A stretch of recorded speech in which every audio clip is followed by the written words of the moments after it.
Welcome back, learners. It's Mark again, and I'm here with my friend Jaysen. Hi, everybody. This is Jaysen Buterin, and he is the creative director of Mad Ones Films. So you actually make movies. Yes, from start to finish. Have the idea, write the story, direct them, we film them, we put them out there for the world to see. So we get to make magic. We get to tell stories and make dreams come true, and it's fun. It's very, very fun. So normally we have, in a lot of films, we have a writer and a director and a producer and someone who's responsible for all the filming and everything. And in this case, so many people. That's you. Yes, I'm fortunate to have a very giant cranium, so it's kind of like lugging around an orange on a toothpick. So I have space to wear multiple hats. I primarily do the writing and the directing, and then a lot of the producing. But there are so many people involved behind even just making a short movie, behind making a commercial. Anything you see, there are generally dozens, sometimes hundreds, sometimes thousands of people involved to be able to put something on a screen, either a movie screen or a television screen or something you watch on a phone or a tablet. So you've got your camera people, you've got lighting, you've got sound, grip and electric. I mean, there are dozens of jobs to go on behind the cameras that nobody ever sees or knows about, that don't get any of the glamour, they don't get any of the hype. But without all of those people working together in just a massive collaborative environment, you wouldn't be able to get anything done. And sometimes I think you see that with certain projects. You can just see things that get left by the wayside, or people, their heart's not into it. But yeah, I mean, it's a massive amount of people you need flowing as one beast. I like when you talk about things being left by the wayside. I think the implication there is every part of the job has to be done correctly. Everybody has to do their bit, right? I work. Go ahead. With indie film doing the way we did too. I mean, everyone sort of does multiple jobs anyway, because independent film, you don't have any money, so you don't have any money to pay anybody, so you're borrowing on favors and karmic indebtitude and all sorts of stuff like that. So I mean, it's I've been a writer and director, but I mean, I've also been holding the boom mic, or moving the lights, or setting up C-stands, or doing whatever like that on one of my sets, just because it has to be done. So I mean, it's something too. It's a collaborative environment, but it helps to be able to know how to do other jobs. So that way, if there's not someone there to do it, you can still, you can pick up that slack, and the machine doesn't get bogged down. I talk a lot with our learners about different jobs. I hear you talking about all these jobs on a film set. Do they need special training? I mean, it sort of depends on who you ask. I mean, technically, and it sounds very ostentatious. It sounds very vain to say it like this, but I mean, I'm a multiple award-winning filmmaker. A writer, director, producer. I've won awards for acting, all this stuff. I've never had a film class in my life.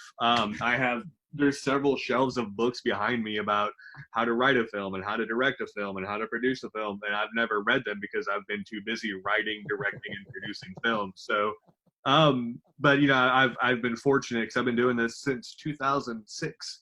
I've been fortunate to put together just a very extensive network of extremely talented people. Like I'm not a camera person. I can take decent pictures, but I mean, I don't have that skill set. So, I became film family with people that can just pick up a camera. Whatever they take a shot of is beautiful.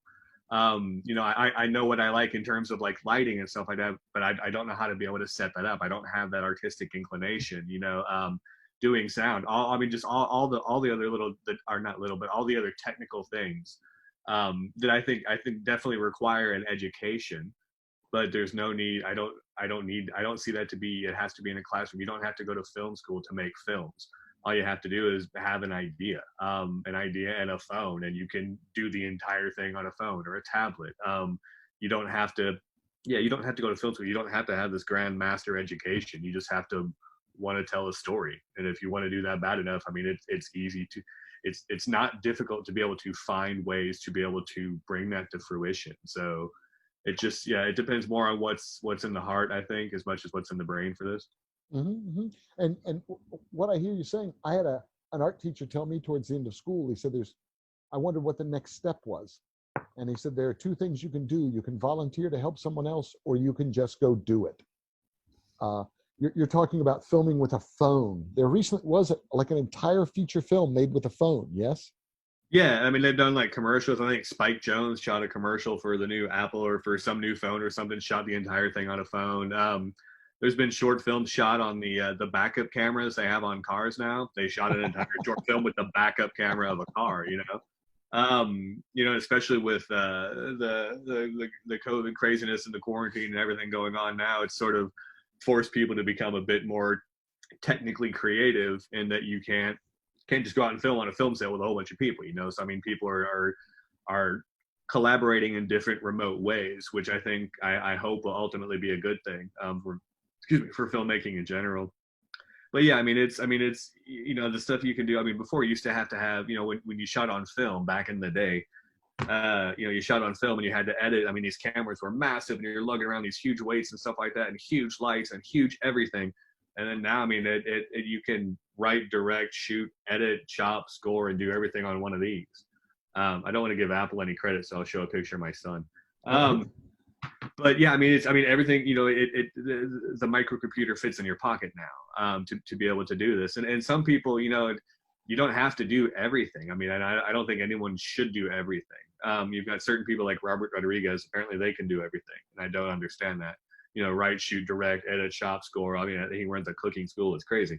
But I mean, just if there's something if you want to tell a story, if you have an idea for a movie, just write it out in an outline, just write a couple of paragraphs. If you don't want to write it, draw it out, sketch it out. If you see it in your head, you have an idea, sketch out an idea. And that's where the movie gets its start from. So, I mean, it starts with something, words, pictures, something to be able to put it together. But you can find the people. I mean, there are lots of films out there will have like you said, they'll have a writer and then they'll have a director and they'll have these different people coming together.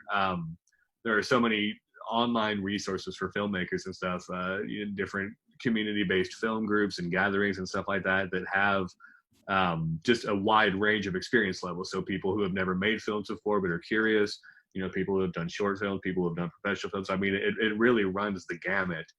So I mean, and I think the biggest thing is honestly with this, I mean, the saying there are no stupid questions. There really aren't. If you want to learn something, asking a question about it, don't ever be afraid to do that. I mean, it's just it's an easy thing, and there are enough resources online. Or if you're not comfortable going online, I mean, you can find the people to be able to start a discussion with. But if you just want to know how to make a movie, it's not hard. Don't be scared. The hardest thing about writing is just like the first letter or the first pen stroke or whatever like that. It doesn't have to be perfect. It just has to be. So your first draft is gonna suck. Can I say suck on this? That's not too bad, right? That's okay. You're fine. Yeah, the first draft is not going to be great. Or maybe it will be. And if it is, my cheers to you. But you wrote it, and or if you write it or sketch it or something, you can never unmake that. You can never erase what you have created into this world already. So that's something magical. That's something that didn't exist before you put pen to paper or started typing on a keyboard. So nobody can ever take that away from you. So even if you never get further than that, you did something, and a lot of people will never get that far. So filmmaking, you don't have to have a degree. You don't have to have a beret or black turtlenecks. I don't even like turtlenecks. That's why I chop the collars out of everything. Yeah, you just have to want to do it. And if you want to do it, you'll figure out and find a way. And if you don't know how, then ask for help. We'll help you.